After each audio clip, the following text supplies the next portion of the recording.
Why are you an atheist? So first of all, I'd say I'm not an atheist. I would say I'm agnostic in the sense that I don't know there's no God, Yeah. I don't know for a fact that Zeus doesn't exist. I don't know for a fact that, Jesus wasn't, God or whatever. We need biblical values in artificial intelligence. I'm convinced by practical things, does it work or does it not work, So we wouldn't have, if we only had Newton's laws, we wouldn't have GPS because your satellites are moving so fast at such a great distance.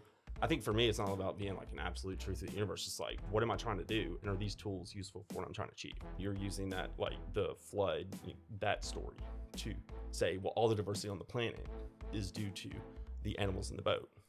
You would need to show why, I don't know, in that case, a hyper rapid evolutionary process could produce from some limited number of kinds with all the food that needed to be on the ark.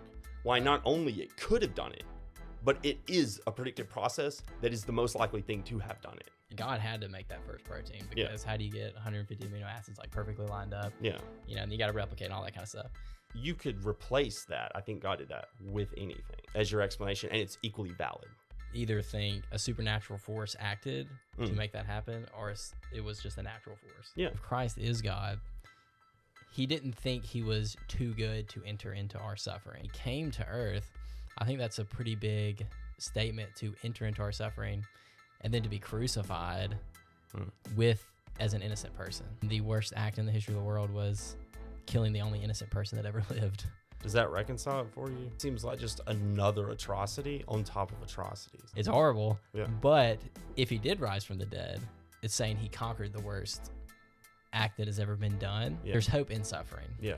And God can make great things come out of horrible things. Yeah.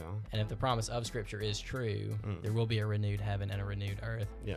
And as a Christian, all that suffering will be turned into crowns and eternity. That would be a satisfactory explanation, if I were a Christian, if there wasn't hell.